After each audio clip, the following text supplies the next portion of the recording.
I'm trying to see if with the delay we can make this happen. Is Sitting out on Zoom with my crew. Zooming like a zig, zooming like a zog. About to I give saw you my a fingers dump. and my toes, and I'm a Taurus. About to give you a dump of some news. hit it with that news dump. Hey, Just hey, kidding. hey. I'm a Gemini. Look at me. Half my face is in the light. Half my face is in the dark because I'm secretly evil. I'm bringing you news like I'm evil Knievel. Like I'm Barbara Walters. Barbara Balters. All right, so I'm the Zodiac killer, and I'm here to say I like doing murders in a crazy way. Oh, Man, it is good to see you guys. Good to hear you guys. good to be back. Is that the intro? That's the lead-in? I mean, I figured. All right, Do cool. whatever we want. I don't Yeah. care. This is going to be a bonus episode if you're out there listening. Maybe you're watching because this is special because of my dumbass. It's not your fault necessarily. That's true. My roommate got the COVID, so we are isolating for once. We're following the rules for once and recording remotely because we Yeah, didn't want to stop bringing you all the shitty content you've come to love. Yeah, Tone's roommate, we love him, but he definitely punctured our bubble. So at this point, we are all in our respective homesteads trying to make this happen the best that we can. Yeah, somebody working pretty well. Yeah, somebody punctured the hole of the USS Porcelain Peak, and we're all getting sucked out into space. But yeah, I mean, this is fun. I mean, I'm just happy that we get to see each other as much as I'm usually like an anti-zoomer in all respects, all kinds, and an anti and an anti phone call person. John and I were talking the other night about like, damn, we've talked on the phone more in the last probably week than we have in all the years that we've known each other. Pretty much. Yeah, that's how you know that we're at our wits' end. Using phones for phones. Yeah, what they're actually supposed to be there for. What year is this? Is somebody talking to me through this brick? Oh shit! Through my porn device? This is where I get my pin porn. Hey, speaking of which, this is a nice segue into what this episode is going to be about. I think because we're talking about news. That's what we're doing in this bonus episode. Is we're talking about all the biggest, baddest news. But I think the biggest and shittiest news from 2020 is that Pornhub is pulling all of their unlicensed content from their service, which means any homemade amateur videos that are not part of their model group or agency, they're pulling all of that content for based on their new guidelines, because Visa and I think MasterCard both dropped support for Pornhub. So Pornhub was like, well, got to get them back. So we're going to pull all the shit that they don't like that isn't registered, which means we have now lost, I think, the reason Pornhub exists. And it's a very sad Christmas time for some of us. Well, what are the other sites like PornTube? Or I don't know, man. I stick to my gun. porn? I stick to my gun with that sort of thing, you know? Sticking to his exceptional legal penis. You'll be sticking to it once you're done. As Anthony referenced, we will be doing a bonus episode, which is what this is, and it's going to be a big news dump because so much has happened that we barely had news for the fucking year, and now we have it all right here at the end. Just fucking slam right in the face. Yeah, I know you saw free news and you thought it said free nudes, guys, and you're probably disappointed watching this. But nudes dump. Put it away. Immediately flagged because immediately flagged. No, I get sued by Studio Ghibli for showing my my Miyazaki tattoo, my Soot Spirits. They're just like, oh, HBO Max actually owns the licenses to Studio Ghibli now, so we're shutting you down. Or now you're going straight to our streaming service. Yeah, now HBO Max owns you. We just wake up tomorrow and our entire show is streaming on HBO Max, and we're like, what the fuck? How did I get a paycheck for this? We own you now. Oh, all right. Fuck. So yeah, we're gonna be talking about HBO. We're gonna be talking about Disney. We already talked about porn, so it's really anyone's game at this point. You could definitely tell Yeah. that we were a little backed up in conversation here.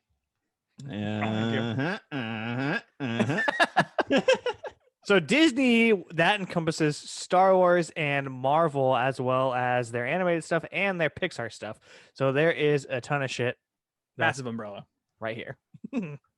Yeah, we talked, I think, previously about the whole physical media thing. I think that was our last news segment. So That was, yeah. that seems like small potatoes compared to a lot of the stuff we just found out from Disney. So if we want to, I guess, tackle that first, because I feel like that's the less absolutely insane game-changing news is what's going on with Disney. Yeah, so I mean, I'll just run through some of the Star Wars stuff, and if you hear anything that really interests you, then we'll stop and talk about it. So I kind of thought the Star Wars train was going to be taking a little break, but it turns out that is not accurate. Rogue One, which is a prequel in itself, is getting its own prequel called Andor, Star Wars Andor. Yeah, it's about the character Andor from that movie, which I think it might add a little flavor to that movie, because I've been seeing a lot of people posting that that's of the recently released, the 5 that have been released within this era, that's their favorite, which I'm kind of shocked by. I know that we as a group have mixed feelings about Rogue One in general. I enjoyed it. It's not perfect, but I definitely preferred it to Solo, and it's probably better than Rise of Skywalker. But I mean, it feels a little empty. It definitely does, and I think that it could use a little bit of additional fluff from some character building. So it'd be interesting to go back and watch this after this show kind of exists. I think it was tonally confusing. Yeah, definitely. I just think that the characters were so one note and boring throughout that movie that it made what could have been a lot of really cool set pieces very, very bland. And so it's like, to me, this sounds like, okay, we gave you like a pasta dish that with Rogue One that you really, really were confused by. It had a lot of weird ingredients in it. It was red sauce and white sauce. Yeah, and so you're like, and this isn't, and you saw the trailer and you saw like the TIE fighter scene that's not in the movie. So you're like, half the shit that I saw in the picture isn't even in the pasta that I ordered. Yeah. So then you get it and you're like, well, that wasn't great, and I really don't want any more of that. And then they're like, whoa, but what if we took the noodles and just gave you the uncooked noodles as a single dish? That's like what this feels like. Because because the Cassian Andor character just felt like stale uncooked noodles. Like there's nothing about him that was interesting. So it's like, okay, well, maybe we can make Rogue One better if you appreciate the bad noodles, like each in ingredient more. It doesn't make any sense to me. It's like, yeah, there's so much other Star Wars stuff which I mean, to be fair, the rest of this announcement involves a lot of really, really badass Star Wars news that I think people who have been longtime fans are very, very excited about. And speaking I think a lot of not badass. Oh, sorry. Go ahead. I was just gonna say, I think a lot of that comes from The Mandalorian. I think that's the biggest thing that we need to address about Star Wars, because we've talked about it so much in a negative light, is that for people who are really into Star Wars, like the actual Star Wars, which at this point I think most people agree is just the original 3 movies, they are loving The Mandalorian because it feels like Star Wars, And I think that with some of these, so now Disney, instead of slowing the train, is just hopping to a different kind of train, and is a train that people seem to be more receptive of hopping on, which is the smaller TV shows about following Obi-Wan Kenobi and following, Cassian Andor or whatever the fuck. And I mean, if they do it in a Mandalorian type way, let's just explore those small seedy places that we saw in Rogue One. Then that's exactly what I'm in the mood for. And I'm not caught up on the Mandalorian, but the more I hear people rave about how it's getting them back into Star Wars, I'm like, well, I thought it was impossible for me at this point to give a shit about Star Wars. So the second season is a revelation. It is that's what I've heard. Like, skyrocketed to my favorite Star Wars property that's been out in the last 30 years. Yeah, so I mean, if you want to rattle some more off, rattle some more stuff off. They are making an Obi-Wan Kenobi show, which isn't brand new news, but what they did announce is that Hayden Christensen will be returning as Darth Vader, which is fucking crazy because everybody fucking hated him as Darth Vader or as Anakin in general.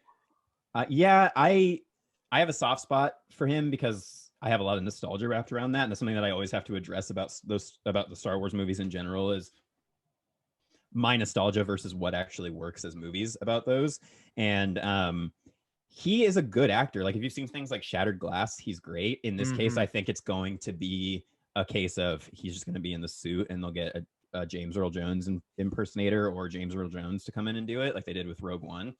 I'm just excited that he may actually have a chance to be in the Star Wars spotlight that he probably hoped he would be in when he did those prequels. You know, you got to imagine all those guys like Ahmed Best and Jake Lloyd and Hayden Christensen who went into those movies thinking, God damn it, dude, this is a dream come true. I'm going to be in Star Wars. And then they've spent the last 20 years or whatever getting completely shit on. Yeah. Well, I mean, and having to fight somebody like George Lucas and his ideas is not something that's ideal for an actor who doesn't have a lot of credits, you know. I mean, and it's a situation that puts you kind of behind the eight ball. Like, can I make this work?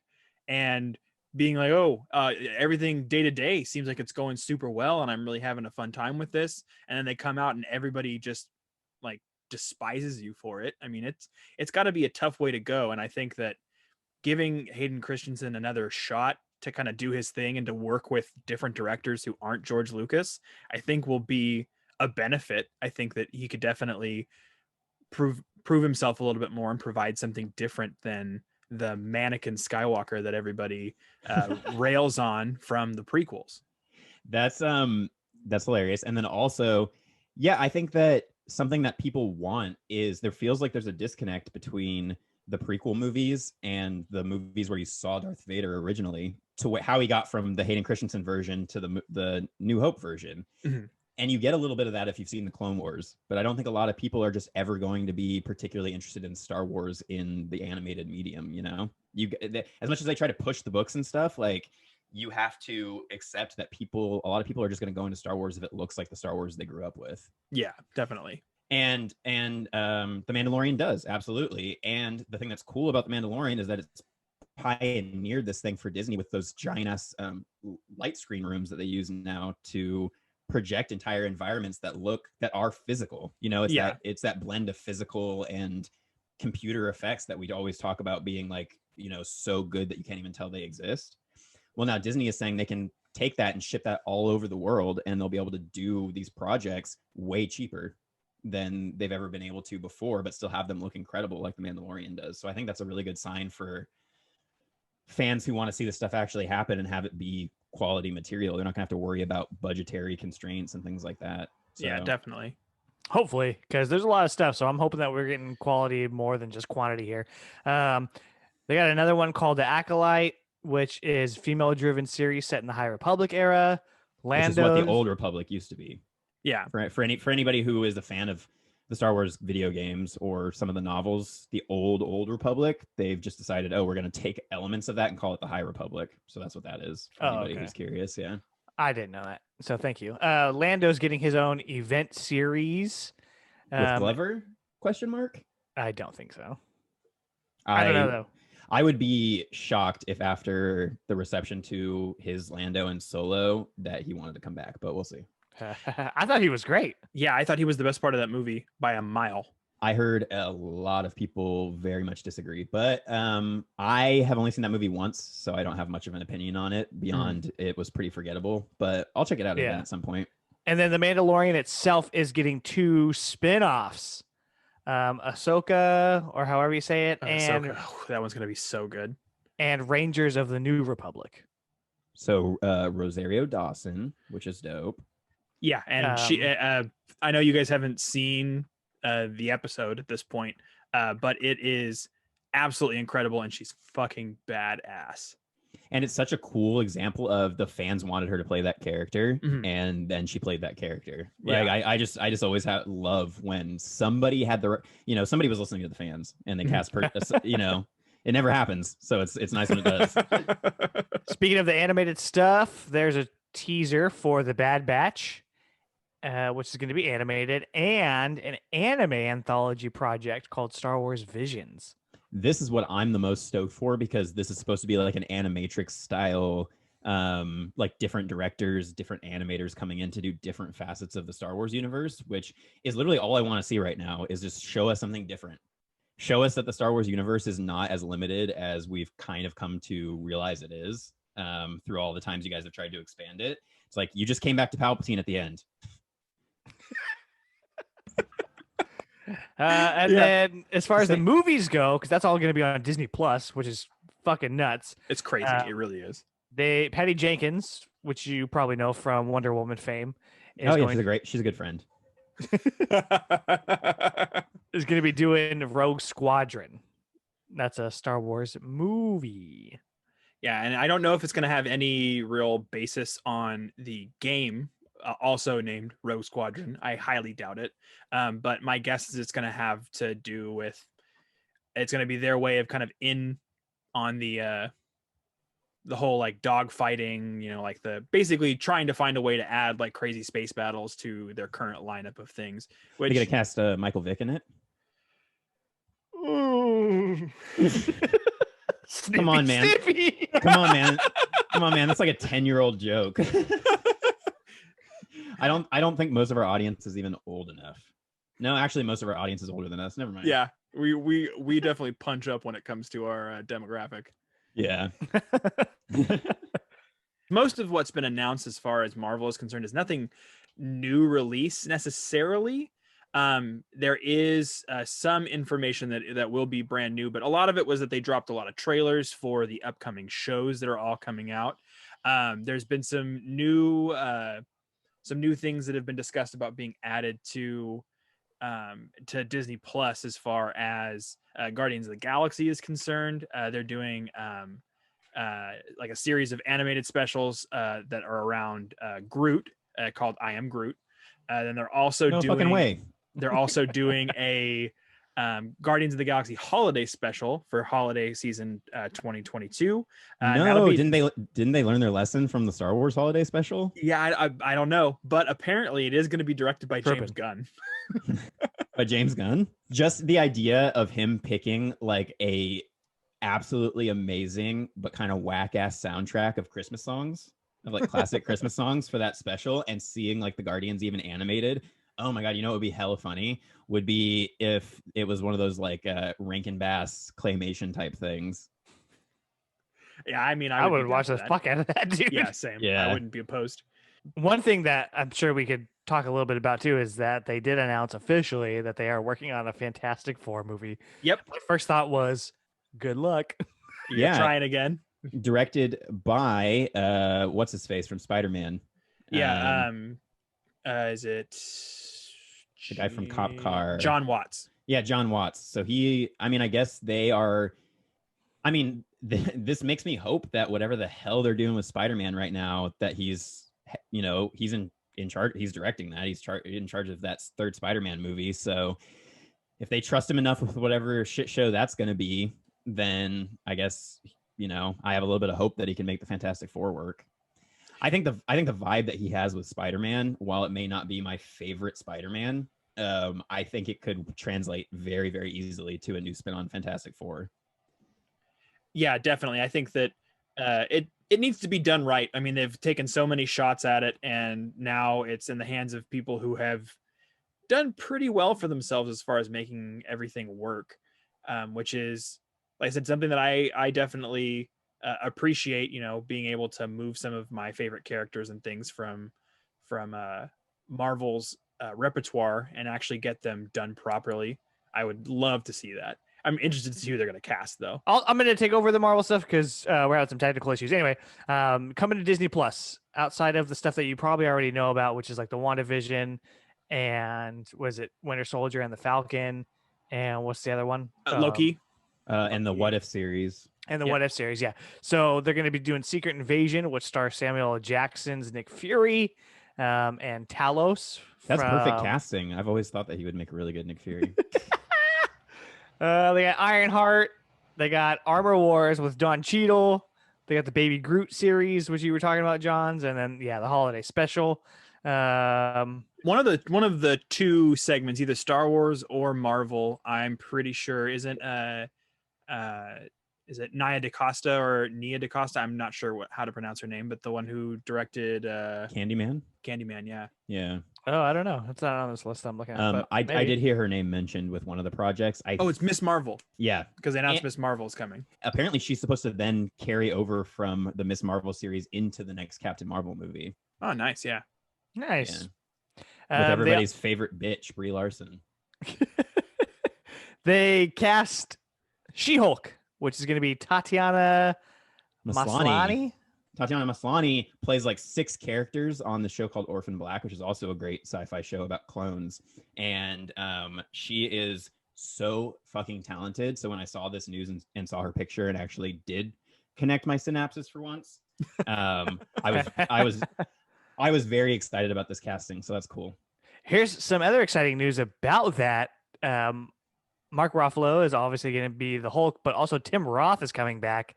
And although they kind of ditched the Incredible Hulk as like their stepchild for the MCU, it's cool to see them kind of bring some of these characters back. So he will be coming back as the Abomination.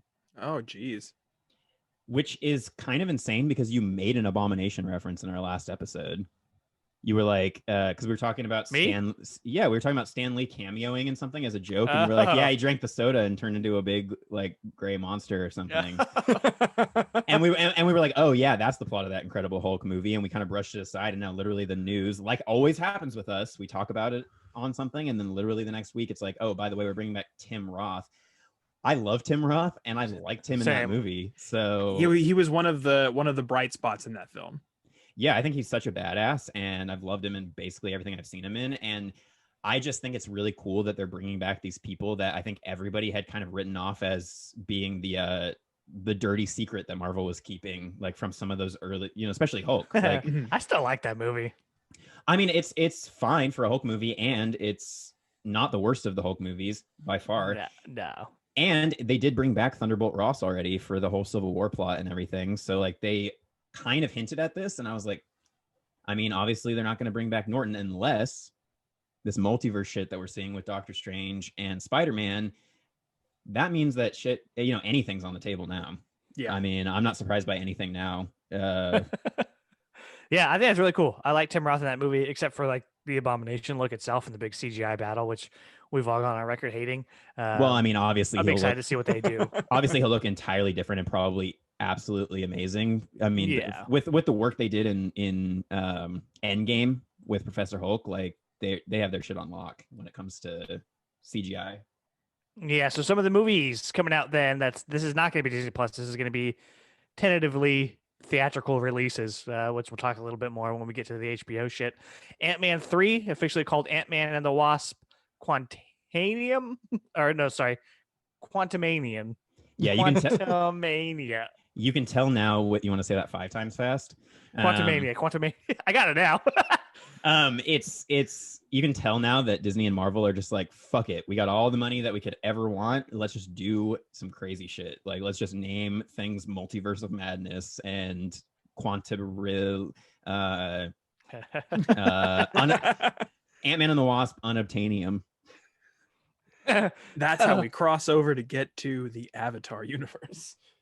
Which I heard recently. You know that the Avatar sequel's been in production for like 20 years now? Yeah.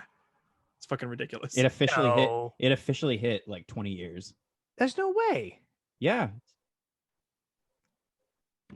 That's crazy. Because he's been working on Avatar 2 since before Avatar came out. I see what you're saying. Okay. Wow. That's wild. All right. So Doctor Strange and the Multiverse of Madness will connect to the events of Spider-Man 3. Yeah, we pretty much all understood that up to this point. But now that they're saying it. Yeah. Christian Bale is going to be joining Thor: Love and Thunder. Yeah, he's going to be playing like Gore. The God Butcher. Yeah, which I know a lot of people are excited about. I don't know anything about him, but it'll be a Thanos situation where like I'll have to start doing the research because I know he's going to cameo or whatever, figure out who he is, so I can sound smart when people ask me. Yeah, they're finding everything that they can do right now to get that next iconic big bad into the story. I know that the likelihood is that we'll probably get some additional like bad guys in the next Guardian, like the next Guardians film. I know that they've talked about possibly doing a Secret Wars plotline. We'll see if that kind of starts to come to fruition in that Nick Fury show. I think that they're gonna lean heavily on the multiverse stuff, because what do you do after all the Thanos stuff? You've conquered the universe. What's next? The multiverse, and then it's going to collapse in on itself. Anyway, here's something that's pretty interesting, and I think that we'll be able to talk more about this, is that they decided that they are not going to be recasting T'Challa for Black Panther. Thank God. Will be the I guess the only Black Panther, the only T'Challa, so they're not going to recast Chadwick. Yeah, that's the right call. 100%. There's no denying that he was magnetic in that role, that he earned that role, and that he was an inspiration to, hundreds of thousands of people, millions of people who sat down and watched that movie and kind of got to see him really inhabit that character in, 3 or 4 films. And I think that keeping his legacy alive and not recasting the character is the right choice. It'd be really cool if they could do maybe some multiverse shit or some like snap shit and somehow bring Michael B. Jordan back and have him be like a good guy. I mean, I think that again, speaking of highlights of movies, a lot of people will agree that as much as we love, and this is not at all detracting from Chadwick Boseman, I've loved him since Civil War when I first saw him, and I immediately went and tried to find out what the hell else this guy had done, because he had not even been remotely on my radar.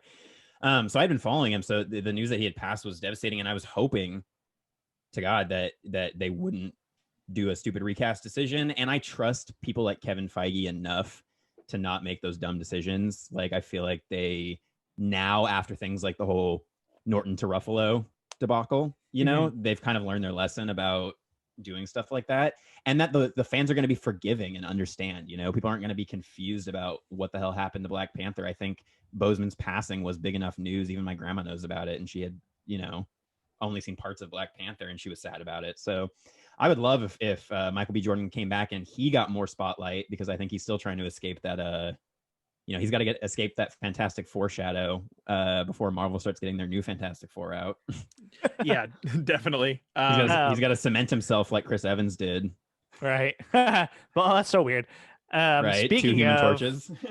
Speaking of Black Panther, though, they did push the release date back because of, I'm guessing that. I'm sure they have to rewrite the entire film, I'm guessing. Yeah. 2022 for that one. They actually had a COVID breakout in Wakanda. Is that true? Yeah. Wakanda doesn't exist. It's wiped out like half the nation already. It's very sad. Yeah. Donate, guys, to the Wakanda Forever. The Wakanda Forever Relief Fund. Dude, I'm only like halfway through this Disney page. They're making Indiana Jones 5. That's in pre-production. Who cares? Shia LaBeouf. John, hit us with that alien news. So they're going to be doing an Alien television series, and that's going to be coming to Hulu, I believe. It should be interesting. It's going to be a different kind of take. I've always thought that there's a lot in like the Alien universe that could be expanded upon, and I think that it'll be a better turnout for something going along the lines of a series rather than doing another film, just because at this point the last few at bats for the film genre have not turned out so great. I would say that probably the most successful of those films up to this point that have been released basically since Alien 3 have been Prometheus, which was pretty divisive. Prometheus is a movie that I love. I am a very, very big stan for Prometheus. And that was before I think Ridley Scott just kind of got way too far up his own ass about the whole exploring the origin of man. He's one of those directors that very much makes, and this is probably all directors, this is just artists. They make work based on what they're thinking about at the time. We talk about this a lot with Alex Garland and people like that, where it's great that he does that, but sometimes, like right now, he's in a phase where I'm not really enjoying the most recent stuff he's come out with. Like I tried that Raised by Wolves show, and it just felt like the parts of Prometheus that I didn't like as much, it was, again, just stale noodles. And so it looked fucking amazing. So with this, gorgeous. Yeah. With this, he's involved. He is going to be, creatively involved in some way, which to me, that's not even a pro anymore. I like Ridley Scott, but not so much with Alien. just like what John said, though, I think there are other routes you can take, and that's been shown with, we've had the route of let's go completely schlocky and do an Alien versus Predator, or let's go completely sophisticated to the point where you lose your younger or less movie savvy audience, you know? If they do some middle road, that's cool. The pros of this is that Noah Hawley is the person who is going to be writing and producing and creating this, and he did Legion and Fargo, which were two very, very well made and one very successful and critically acclaimed show, and one critically acclaimed and not successful X-Men show. That I don't think anybody knew it was an X-Men show. I think the clarification was good. Yeah, that's the thing. If you didn't know there's an X-Men TV show called Legion, go fucking check it out. It's great. I think we watched the first episode together and we're like, what the fuck just happened? It'll blow your mind. If you have any recreational drugs lying around legally, I can't tell you to do them, but you know. Speaking of space, they're making a Pixar sequel called Pixar Toy Stories prequel about Buzz Lightyear, for some reason voiced by Chris Evans. So the bit behind this is very interesting. Yeah, John can probably speak a little bit more to it, but from what I understand, it's not supposed to be about the toy Buzz Lightyear. It's supposed to be about the fictional astronaut that would have inspired them to make a toy of Buzz Lightyear. Yeah, so he'll be playing the real Buzz Lightyear, basically. I think that some of it is just that they're trying to distance themselves from Tim Allen. I mean, and can you blame him? What are you talking about, man? He's the Santa Claus. Dude, yeah. I walked out of my house the other day and my grandma had hung up one of those hanging Santas from the roof. I walked out and immediately started looking around because I was like, Tim Allen's around here fucking somewhere trying to steal this dude's clothes. That's weird. Right? So it's kind of like a prequel to that animated series that they did. Maybe, yeah. It could. Are you talking about Buzz Lightyear Star Command? Yeah. It could be something along those lines. I'm not 100% sure, but yeah, that's the reasoning, is that it's about the actual person and not the actual person and not the toy. Yeah, and so weird. The thing that I find weird about this is that to most people, I think Tom Hanks and Tim Allen are those characters. Like Absolutely. Those characters are intrinsically tied with those characters, to the point that when you watch Buzz Lightyear Space Command or whatever the fuck, it's weird because Tim Allen doesn't voice Buzz in that. They get like a some other voice actor to do it. Some cheap, creepy knockoff. Yeah, I was really concerned about what word you just said for a second. More animated stuff on Disney Plus. Tiana and Moana getting their own shows. I'm shocked. I'm not shocked. I've still never seen Moana, so. Live action Pinocchio remake starring Tom Hanks is not going to theaters and will instead head straight to Disney Plus. When are we going to get to the point, like the ultimate transcendent point, where Tom Hanks just plays every Disney character? I don't know. Or like everyone that we loved as kids. I was watching a movie. I was watching The Burbs, and he's watching fucking Mr. Rogers' Neighborhood on the TV, and he's singing the song. He's like, "It's a beautiful day in the neighbor," and I was like, "This is creepy as shit," because in 30 years or whatever, full blown friggin' Simpson status. Yeah, I was like, in 30 years or whatever, you're going to be playing that character. And there's a similar thing that happens. Ian McKellen's in a movie where they're talking about how fucking dumb it would be to make a movie of cats. That would be fucking dumb. Yeah, and then in 2020 he was in Cats.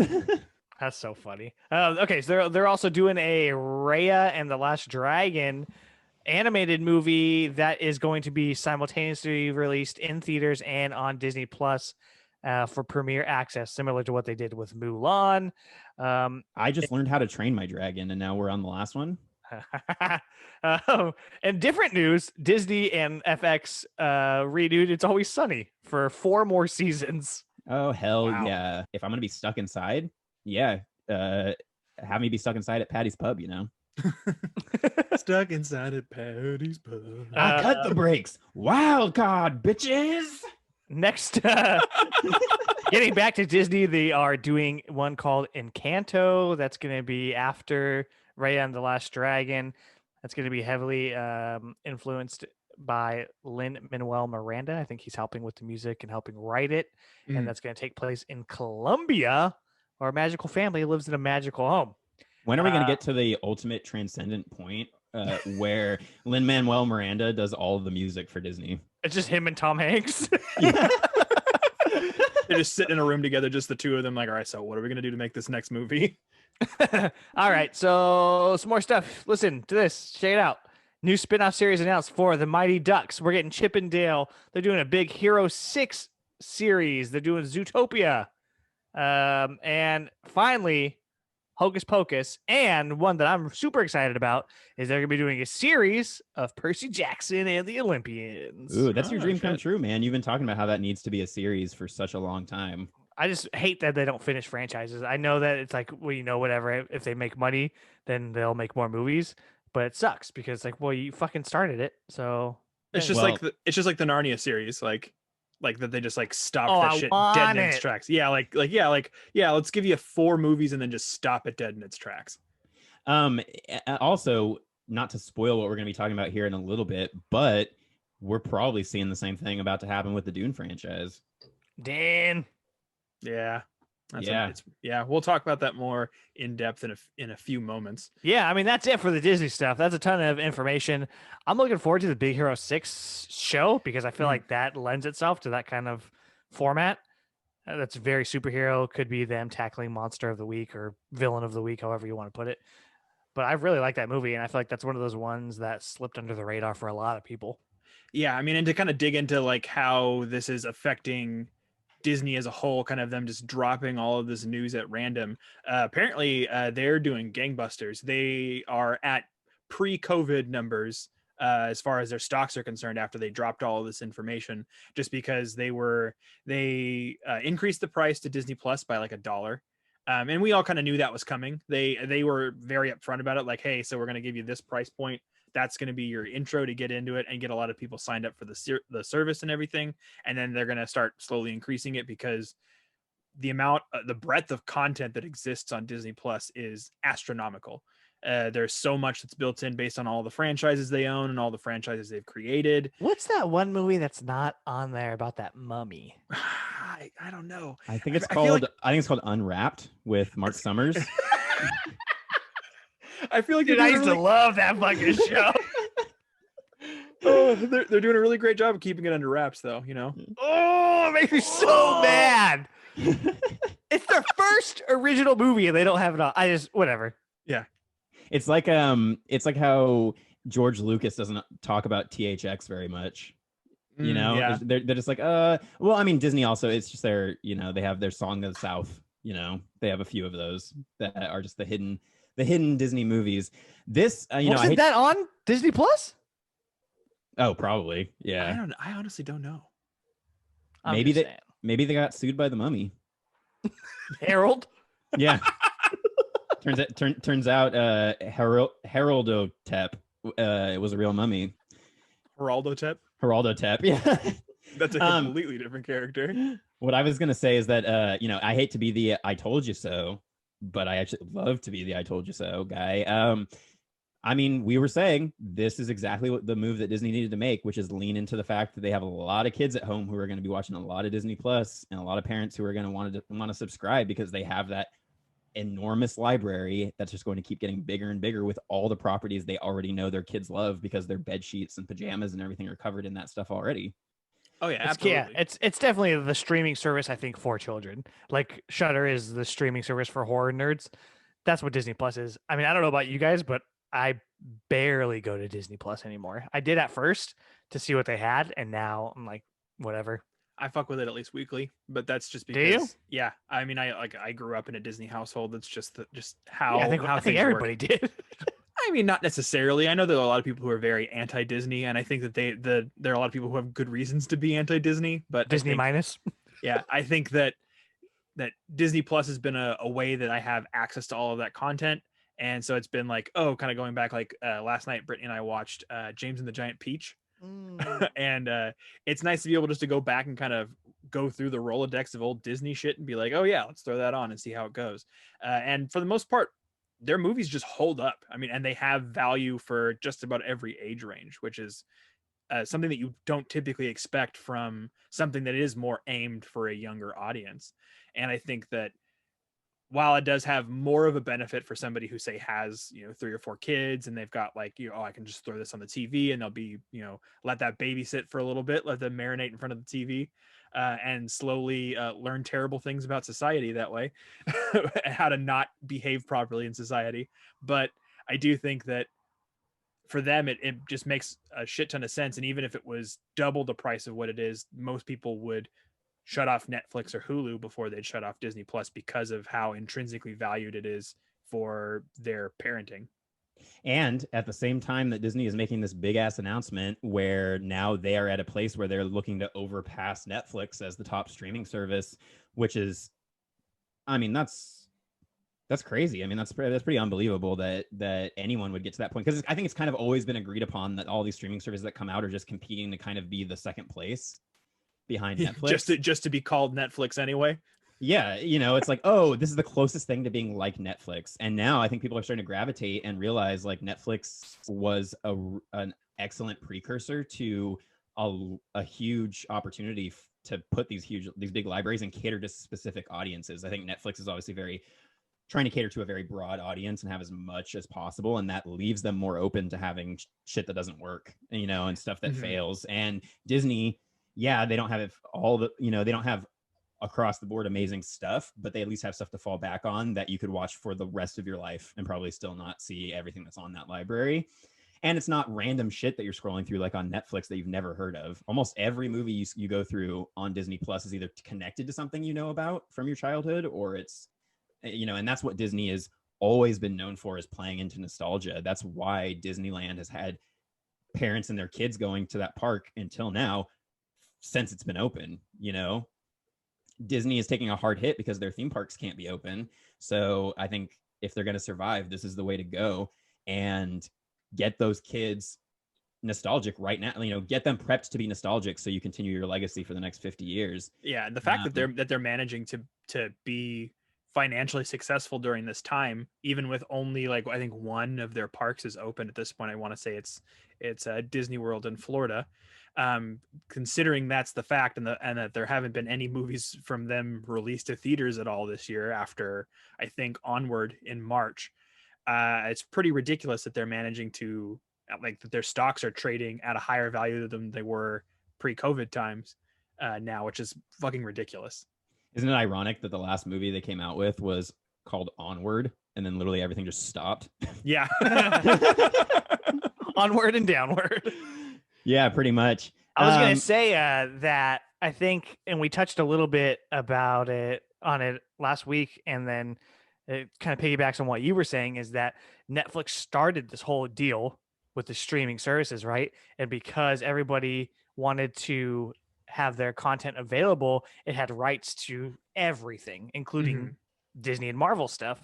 And now that all these other services are able to get their own shit going, and there's a fucking more than we can count on our fingers streaming services. Now they're pulling the rights from Netflix, and now what Netflix is going to end up becoming is just a vehicle for Netflix. It's not going to be like a one-stop shop like it has been previously. It's going to be just its own original content, and maybe places that don't have their own streaming services. I think there's a good chance that maybe they saw this coming, and that's part of the reason why they've been so focused on releasing so much content over the course of the last like 2 years. I mean, because there's a new Netflix thing that comes out basically every week, between original movies and shows. And they're all varying degrees of successful. And you can definitely tell the things that are harebrained and rushed as compared to the things that work really well. I mean, you look at shows like Stranger Things that, they take their time to let things marinate and they do things the right way. When they needed to, they stopped and they did reshoots and they said, hey, we're going to delay this for 6 months because we need to do more shooting. We need to change things. We need to do more editing. We need to go back to the drawing room. And they were like, oh, I don't know if I'm going to be able to make another season after 4, but now they're saying they can. Like, they're doing it all the right way, but because they're so successful and because they are they're a vehicle to people being subscribed to Netflix, they're allowed to do those things. But the other things that are just like the movie that came out last year, I think it was like Tall Girl, Like there's not really much of an original concept to that. So they're basically just showing up to make it look like there's more content there that's worth watching than there actually is. I will say I applaud them for giving American audiences access to foreign properties. Because if you go through Netflix, you'll see a lot of stuff from Italy or from France, from Korea. And I think that that's really cool, especially from people like us that don't have a problem with subtitles or will watch dubs. I mean, I don't scroll through all that content, but things like Dark. If Netflix wouldn't have brought that, we probably would have never had access to that. Yeah, that's something that I'm really glad you brought up, because I've been thinking about it so much recently, because Dan Murrow on his videos, he does box office and he talks about how right now a lot of these foreign movies are getting a lot more attention and buzz, and they're rising to the top of streaming charts because people are at home with nothing else to watch. So they're just scrolling through what's new and they're just clicking on things. And I think that's amazing for these creators.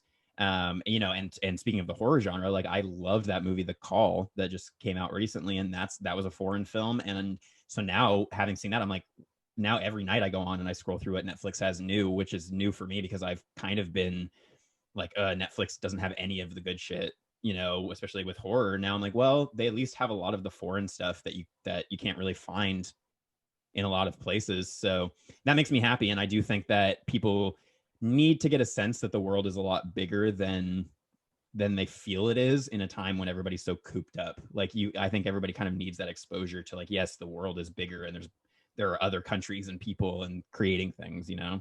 Even just more like docuseries stuff too. I know that Zac Efron had that show that came out earlier this year, and I know that a lot of people use that kind of as an escape for, you know, because it was basically a travel show, him going through and like looking at different societies and the way that they function and the way that they do things differently than you know major societies do. And it was a really great show, and it was something that like I had no interest in, and Brittany watched it and I got sucked into it. And it's very interesting content, and things like that work a little bit better. Something that kind of is meant to try to open your horizons a little bit more, rather than being like something that's meant to, you know, pigeonhole you into some kind of a gimmick or something along those lines, which I think is that a lot of the regular content that they're providing is more of that vein. You know, like here's a trope, and then we're going to build an entire shitty movie around that trope. Yeah. I'm squirming. I have to pee so bad, so I'm going to go do that, and then I have things I want to say about what you just said.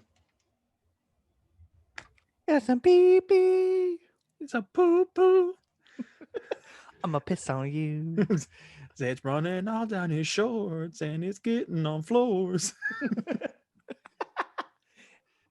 It's the remix edition to that song about pissing. Guys, I just gave birth. Oh my God. His name is Sam Hain. Sam Hain. Do you wanted to talk about what he was saying? Yeah, I was gonna say if I need my Zac Efron fix, I just go to the Old Testament, High School Musical 1, the New Testament, High School Musical 2, and the Church of Latter-day Saints of High School Musical 3. The golden tablets. I thought that you were gonna bring something to the table. I did. I brought Sam. Literally. Yeah, it's with that HBO news. I think it's time. He's the only Halloween decoration we keep around because we just decorate him for other holidays. Ding, that's ring sting sting-a-ling ding ring sting ding-a-ling ding. Hey, ring sting ding-a-ling, bro. That's not good at all. Ooh, the hunt for Red October. Hunt for Red Cocktober. I think we used the word cock enough in our Hitchcock episode that we should retire it for at least a week. It's been. Yeah, that's true. It's been like 2 weeks. 1 week. It's been 1 week. Since you like that, bang. There it is. All right. HBO Watching Max. X-Files with no lights on. HBO Max. So. I don't think I've ever watched X-Files with the lights on. Because I ain't no bitch. Yeah, so this is, I kind of wanted to say for last because I feel like this is the big tide turning, potentially earth shattering news for the movie business, which is that most of you probably have it on your radar. You got a big old email from HBO Max if you're subscribed telling you that through 2021, there will be a simultaneous release strategy for pretty much, yeah, all of the movies that Warner Media had scheduled for 2021. So pulling up a list of that's just crazy. It's crazy. Even just making that statement, it sounds like there's no way that it could be true. So that means we're looking at things like The Matrix 4, Dune, Lin-Manuel Miranda. Speaking of him, the Matrix what? The Matrix rebooted.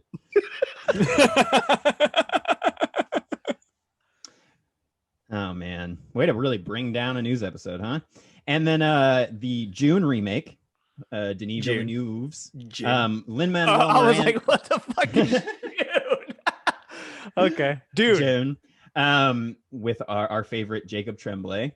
And then Lin-Manuel Miranda's musical adaptation of In the Heights, the Sopranos prequel, The Many Saints of Newark, and James Gunn's The Suicide Squad will all be debuting after Wonder Woman 1984 debuts in December on Christmas. Well, we are in December. So just stopping there. If that was all the news there was, that would be insane. That would be literal insanity. Yeah.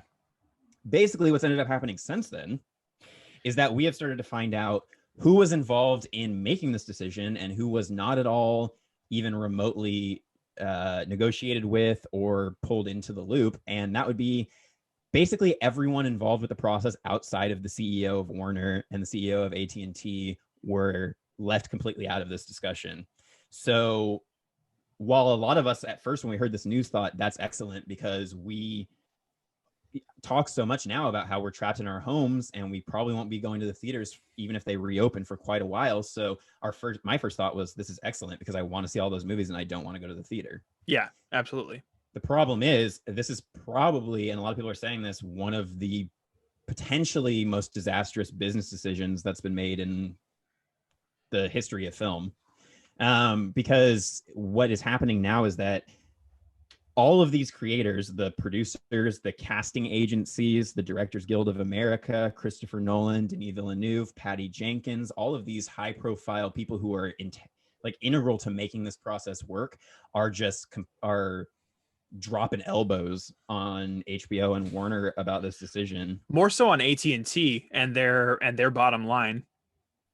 Yeah, because what people are looking at this as, and Nolan has a quote that directly says this because he's on a very ill-timed promotional tour for the physical release of Tenet.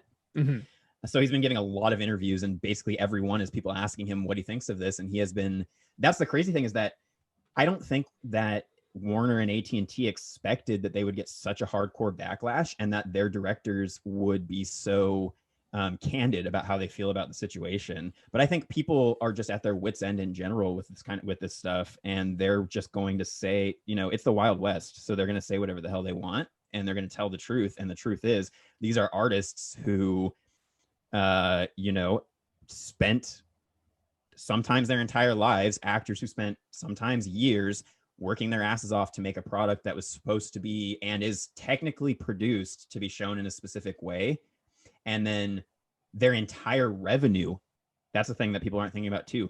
All of these people get paid for the most part based on theater revenue and ticket sales. So these people are now going to be worried about, are we making the money that we should have been making off of these movies that we worked our asses off on, if they're going to, straight to streaming for, anybody, which what Nolan called the worst streaming service, which at this point kind of is, which is HBO Max. They're not doing too hot in terms of the streaming service race. So, I mean, there's a lot to unpack here, and there's been so many people coming out and making statements. The Directors Guild of America said that they absolutely do not support this decision and that they are willing to side with their directors to go on strike or boycott the studio. And the thing is, this has happened already with the Writers Guild strike that we saw back in 2008. Oh yeah, that was awful.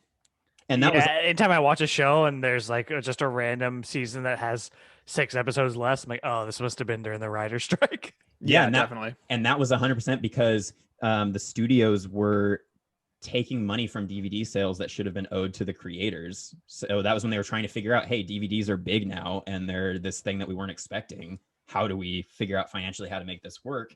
And now there's an even bigger and I think less tameable horse to deal with.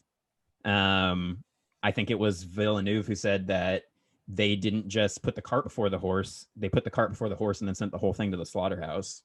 Yeah. Yeah, and I think people are just mostly pissed because now, you know, it makes absolutely no business sense because they could have just called all of these people. And that's the thing, is that the CEO of Warner came out and said, basically, to paraphrase, we needed to make a leadership decision, and it would have been a waste of our time to spend the next year discussing with everybody how we were going to do it when we were just going to make this decision regardless, which is a pretty, I mean, telling thing to say about how they see creators. I mean, this is a case of a company that's just looking at, like you said, John, the bottom line. They're looking at, we need to save a failing streaming service, and it's going to get us ahead of people next year in that competition realm, but it's going to fuck everybody else over. And do you think that's what it was? It was solely to boost HBO Max subscriptions? Yeah, because they're failing and they're being told, like we've heard reports, they're being told we need to do something big to get ahead of the Disney Pluses and all those other streaming services that we're going to be in intense competition with. And they're all making big moves. So we need to make a big move. And I think they just, you know, everybody has that friend who takes a joke too far, you know, and then everybody groans. And this is what it feels like they did, is they just kind of went, well, this is kind of inevitable, so we're just going to jump the gun on it. And they did it in the worst possible way, because now it's like you could have saved yourself so much time and lawsuits. There are a lot of these directors and a lot of these guilds are going to be suing Warner for the foreseeable future for revenue and things like that. And they could have avoided that by just calling people and negotiating ahead of time and getting it all figured out beforehand. Because now they're going to have to spend they're probably going to have to halt production on all Warner projects at some point if they can't get the money thing figured out. Well, yeah, I mean, if they're in a situation where people aren't being paid properly for the work that they put in, it is going to be something where the studio isn't going to be able to keep itself afloat just based on revenue coming in from this one service. I know they're going to get a massive jump from things like Wonder Woman, coming out here shortly, and then at the beginning of the year they're just going to start hitting us with movies pretty much every other weekend. And I know it's something that, unfortunately for me, being in the line of work that I'm in, and you guys being in the same, that it's not something where we're going to be able to avoid them. We're going to have to watch things like Dune, and we're going to have to be able to sit down and talk about them, just because it's kind of our job, and it's unfortunate that that's how that has to be. But it is something where it doesn't make me feel very good having to do it, because I do feel like it is going against what the directors wanted. It is going against what the teams that built these films wanted to do with their movies. Well, and it's not nearly this serious, but it reminds me a lot of like when this happened recently. They announced that Alan Rickman's diaries were going to be released, and it's stuff like that where it's like, after these artists have died, now we're publishing their private works and whatever, without negotiating with that person. And obviously these people haven't died, but it's like, you're taking their work and you're just doing whatever the hell you want with it. Because another thing you have to think about is that Wonder Woman, apparently Patty Jenkins and Gal Gadot got paid $10 million each, which was market standard, or was it more than that? Or it was something along those lines, basically to like post on their social media is like, hey, like we're not able to bring it to theaters everywhere, but we're gonna show it on HBO Max, so that way if you aren't able to go to a theater, you can still see the movie. And then Warner is saying, but we're not going to do that for all of the movies through 2021. So they got paid $10 million just to do that. Well, basically just to tell people that this is not something to freak out about. This is okay. Holy shit! And that's fair for them for market value, from what I've heard. But these other directors are like, well, so we're not going to get what we should be making off of these movies, because what HBO should have done, and what's fair, is they should have taken all of the movies that they planned to stream in 2021 and put them out to the open market to see what the value is. Then if Netflix says, hey, I want to show Dune for $120 million, then HBO has the money, at&t has the money. They just buy those movies, pay everybody the market value, and stream those movies. It's not like they can't afford it.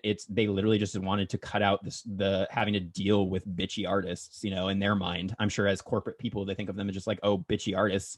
They're the people who make your business. Without them, it doesn't exist. So... And Denis talked about something that we had mentioned in one of our episodes too, is that you are going to see a spike in pirating. It's what's going to happen. You make these streaming services available. People are going to rip that shit straight from the stream and upload it instantly. Yeah, you know what I mean? Cams are going to be a thing of the past. You'll be able to find any movie you want next HD. year. In HD, yeah. And Denis talked about that, and I was like, fucking, that's right. That's what we're saying. Yeah. And it is something where, while I do see the fact that, they have to do something in order to recoup the money, and it is something where they are in a situation where they technically own these projects, which is awful to say.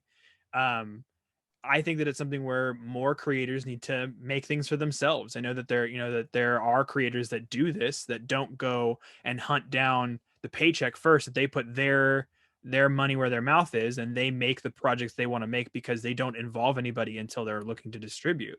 And I think that that's the better way to do it. And I think that we'll end up seeing a lot of, smaller budgeted and smaller scope pictures, but they're going to be good pictures. They're going to be things that are worth watching. I think that that's going to be the way to go moving forward for a lot of these people. I would love. Yeah, but what happens when you want something like Dune, or when you want something like 10? Yeah, these grand movies that are made to be watched in a theater. Yeah, that's exactly what I was going to say, is that people, like, I already feel that way, and I've only been streaming movies at, like, I saw Tenet in theaters, which I'm very, very happy that I got to do.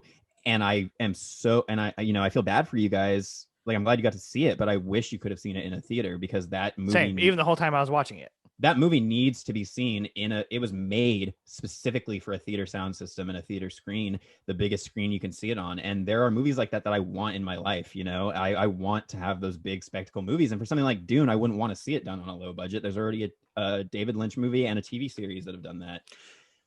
So I think that it's alienating potential projects. I completely agree with you, because this is the point that I've also just made, which is that we want to see smaller budget movies and creators taking more control, but they shouldn't be forced to do that. They should have the option. But if you want to be part of a big business that for the last 100 years has pretty much been, especially Warner, has always been really, really good about being a partner to creators. And that's what I think is freaking everybody out so much about this and weirding them out, is that it doesn't seem like a typical Warner move.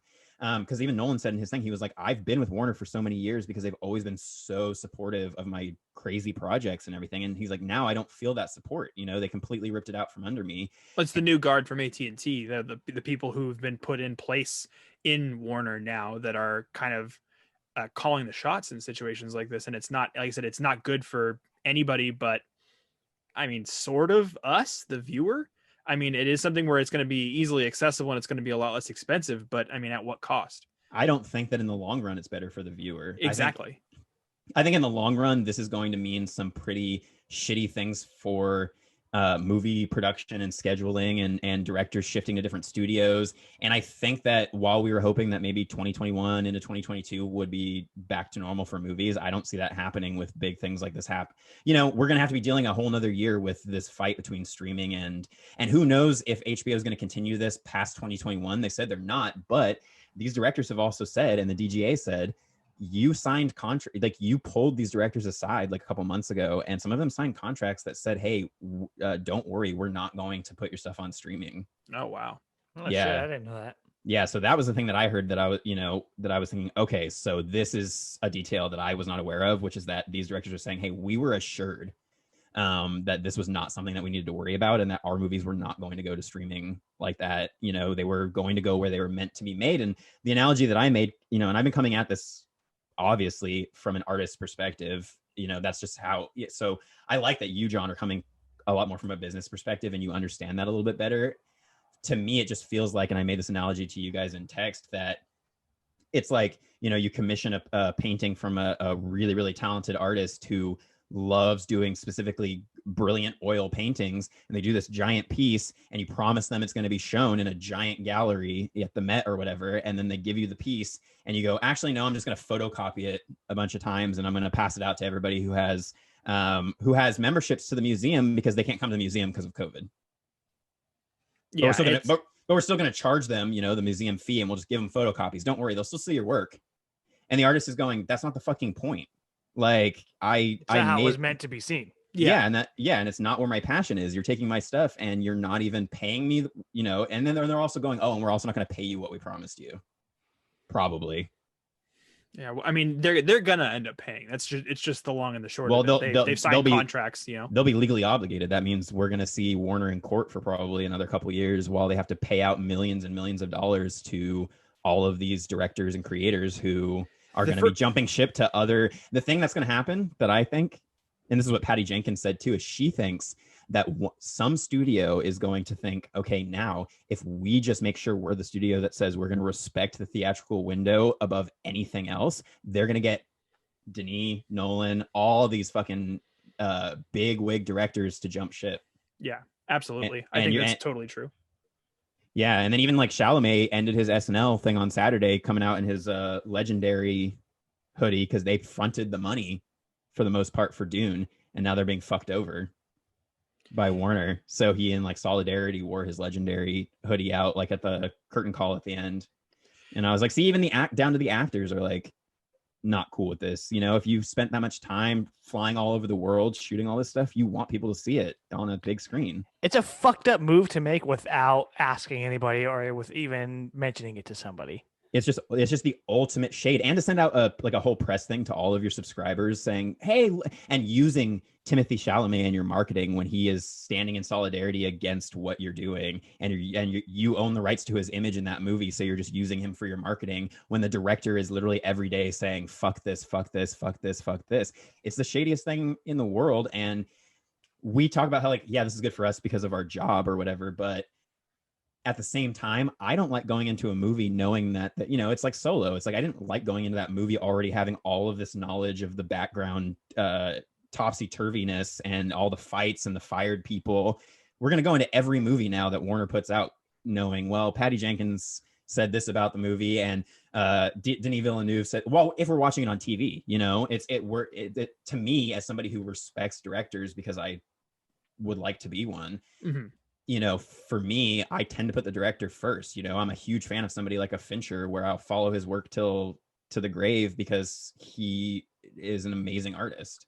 Yeah. You know, and I respect him above all the other studio stuff, but that's just not how the business works. And well, I think it goes back to what you were saying about how the movie making business is a collaborative effort, and this is not a collaboration whatsoever. That's exactly what Denis said in his statement as he got to the end. He said, I think that they're just forgetting that filmmaking is collaborative, and we all felt we were on the same team. And now we're finding out that Warner is playing for a different team, and we're all blindsided to find out that suddenly we're enemies or something, you know? And he's like, I thought we were all playing for the same team, which was bringing entertainment to people in the way that it was supposed to be presented. So I think the directors are probably we're pretty. It seems we're pretty in line with the opinions of the directors who we love. So I mean, that's good that at least they're not all just like, oh yeah, fuck it, watch Dune on your on your phone. Yeah. Oh god. I think the hard part about this is going to be in 2 months when they've sat down and had conversations outside of court, specifically with people like Nolan and Denis, because they are the outliers, the outspoken people who are saying, hey, don't do this. This is dumb. And trying to line their pockets, because that's what's going to happen. And I mean, I think that Denis won't do it for sure, but I don't know about Nolan. I mean, I think that Nolan could potentially be bought out in this situation. He won't work with them ever again, but he may shut up if he's paid enough money. I don't think so. From what I hear from Nolan in interviews, he reminds me a lot of like a Fincher, where he almost always just says whatever's on his mind because he knows what he's doing and he has a respect for the craft, and he's successful enough that he can just say whatever the hell he wants. And he tends to say it in a way that's well worded and and sounds reasonable. He's a smart guy, and most of these people are fucking really smart. And I can't say the same for the people who are making the business decisions for these companies. They're people who know how to increase stock, and there are people that know how to make a company go from $10 million to several $1 billion or whatever, and then they're making gross paychecks off of it. Hashtag tax the rich, but hashtag free under wraps. Yeah. It is such a shitty situation, like I said, and for us to be kind of stuck, obviously on the director's side, but still kind of somewhat on the fence as far as like what this is going to mean going forward.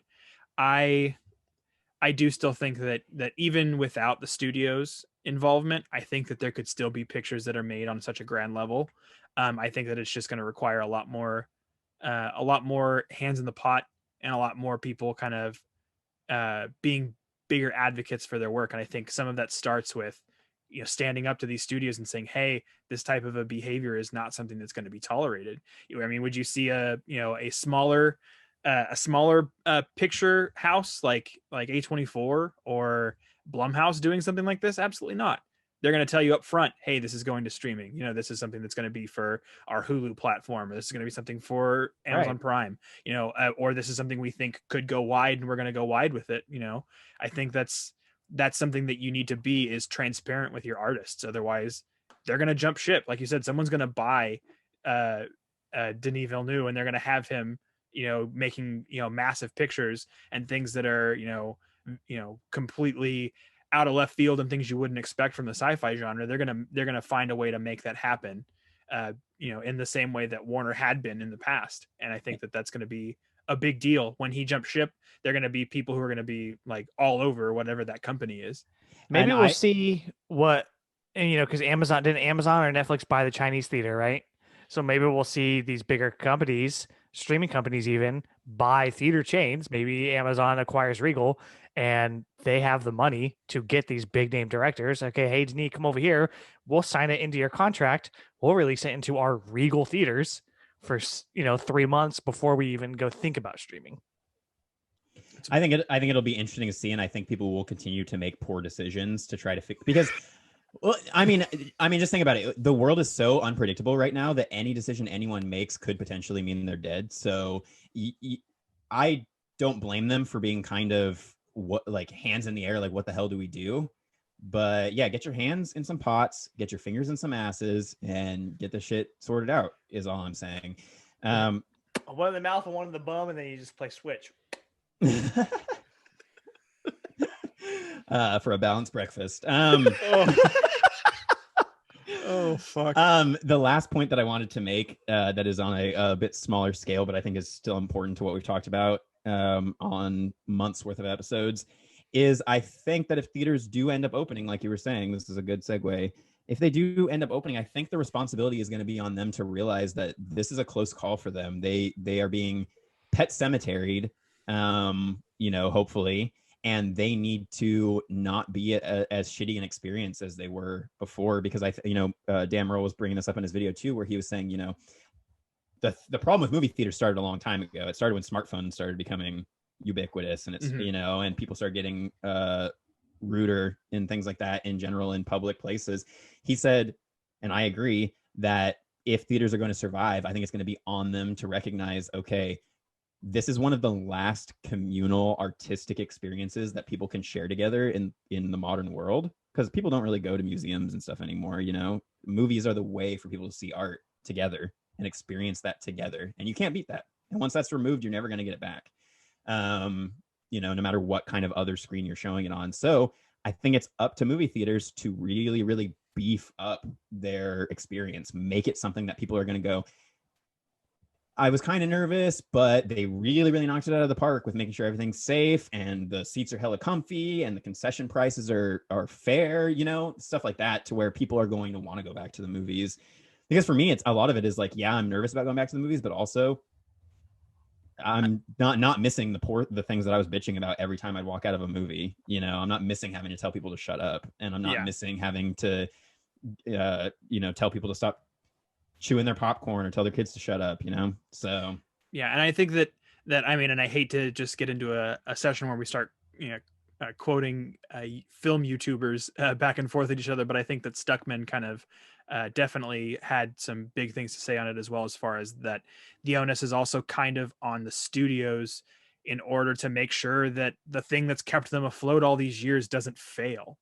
I mean, because at this point they've been kept alive by theaters, and being able to say that, hey, we want to reinvest our time into theaters, and we want to be able to, revisit some of the price margins to make sure that the theaters don't go under, because that's how our directors, they're obviously very vocal about it. They want you to see them on the screens that they're intended to be seen on. I think that it is somewhat on them to make sure that these things don't fail and they don't go away. It's like trading your car in for a new model. You know what I mean? You've had your 96 Accord for 20 years, and it was all reliable, which is what movie theaters were. And now there's a new 2020 Accord out, and you're like, well, guess I better trade in. And that's what the streaming services are. And so, in a way, I feel like studios are kind of trying to adapt, but I think that the way that HBO and AT&T went about it probably wasn't the best way to do it. Well, it's like when you get that new Accord and you find out that you actually really loved the old Accord because it had all the charm and it smelled a certain way. You know, it always smelled like popcorn, that old Accord, you know? And so you get the new one, and you're like, yeah, it has all the fancy bells and whistles, and it's super easy for me to get from place to place, but I'm not enjoying it nearly as much as I was. It's a boring experience. My drives aren't as memorable as when I was in the old Accord. The thing that I was going to... I never knew what pothole was going to send me for a loop. Exactly. The thing I was going to say, it came back to me, was that they also have to remember, these studios, you know, what are you doing about the hundreds of thousands of people that are going to be out of work if theaters don't survive? It's a huge economic blow if theaters disappear. Like, I don't think people realize how much the exhibition business in general is a huge part of the economy, and it employs so many people that, okay, you're going to compromise that. What are you going to do to help these people then? You going to hire them off at Warner? I'll come right down to the fucking Warner Brothers water tower, and I'll beat the shit out of those Animaniacs, bro. If I can come in there with some pesticide. Yeah, it's a rough deal all around, and I think that something has got to sweep in. Something's got to sweep in and set things right. And who knows what the next year is going to look like. I see with the backlash that's going on right now, I don't see any other studios making that same big push in that way. I mean, I know that Disney's kind of doing that, but Disney, I mean, for the Disney's most also part, making content specifically for streaming. Yes. And Disney was expected to make a similar announcement at their big thing. And I think HBO jumped the guns partially because they saw that Disney was about to make this announcement, and they probably assumed that based on Mulan that they were just going to say, hey, we're putting all of our shit on streaming. And Disney didn't do that. They surprised everyone by saying, no, we'll have a lot of stuff that goes to streaming because it's made that way. And we're going to have one or two of our smaller movies go to a streaming and theater Mulan style platform, which is still not the same as what HBO is doing. And beyond that, we're still releasing movies in theaters. And Disney is charging an additional fee. So some of that money, although not how it was supposed to be viewed, can still go to those creators and those artists and that crew. Yeah, absolutely. 100% or 60, 50, 40%, whatever the actual number is. Yeah, I mean, and you see these creators that keep coming back to work with Disney. I mean, you've got, big creators like, Jon Favreau.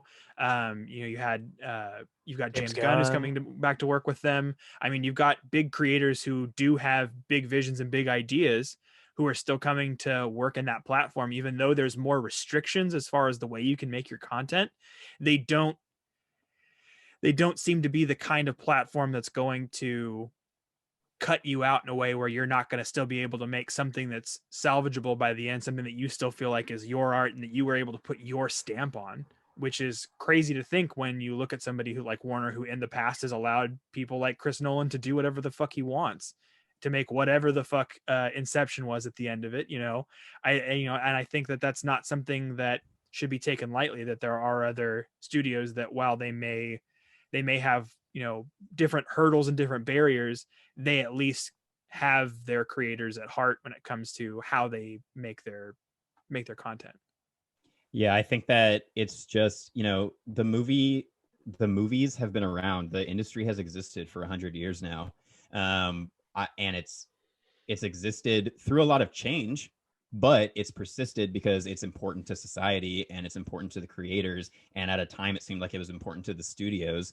I think that a huge problem with it is just that, these big corporations like AT&T are not only having to worry about the bottom dollar with their movie stuff and their TV stuff, but they're also having to think about cell phone stuff and every other, internet and TV and all the other shit that they run. And so they're running it like a business that does all of those other things too, instead of like a studio that wants to make movies. So I think that the movie industry has been around long enough that it's not impossible to think that it will survive. I just think that we need that these studios need to take a little bit more time to think about the long-term ramifications of the decisions they make, so that the industry can continue on for another 100 years, and so that the people like the Patty Jenkins of the world, because I think it's a shame for these studios that someone like Patty Jenkins, who I think is just now getting into the prime of her filmmaking, and somebody like Denis, who is now in, he's saying Dune's the best of his movies, and for me, if seeing his other movies, god damn, if that's the case, I am going to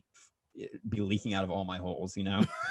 It's best movie of 2021, baby. Oh fuck! Is that a sandworm in my ass? Yeah, it's if that's the case, he's also obviously in the prime of his filmmaking career. Nolan, you may not say that, but I think Nolan, he is a down to earth filmmaker who's probably going to keep putting stuff out for the next 50 years of his life. So I think that losing these directors across the board is a real shame for that studio, and they're going to be there.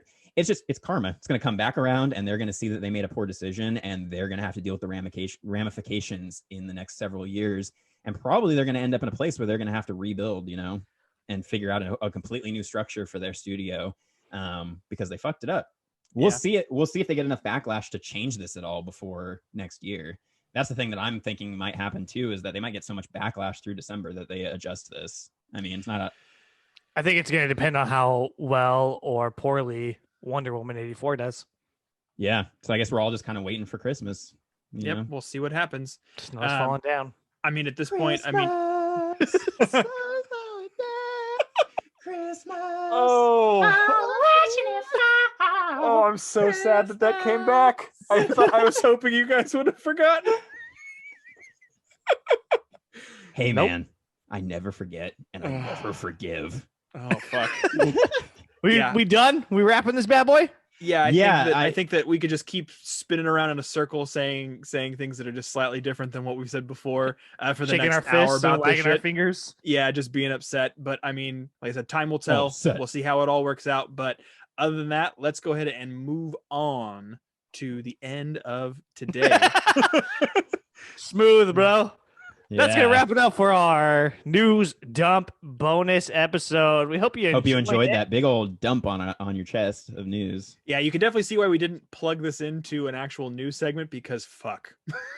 Yeah, there's no way we could have fit this in. But I think remember that if you are a big studio and you're going to change the way that someone's content is supposed to be viewed, Warner Brother.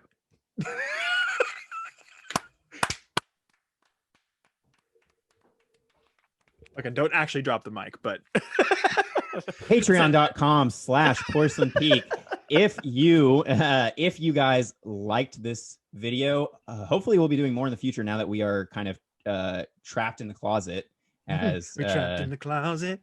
I don't know if it's politically correct to sing that song anymore, but it's not actually it's Matt and Trey. It's not actually R. Kelly. Okay.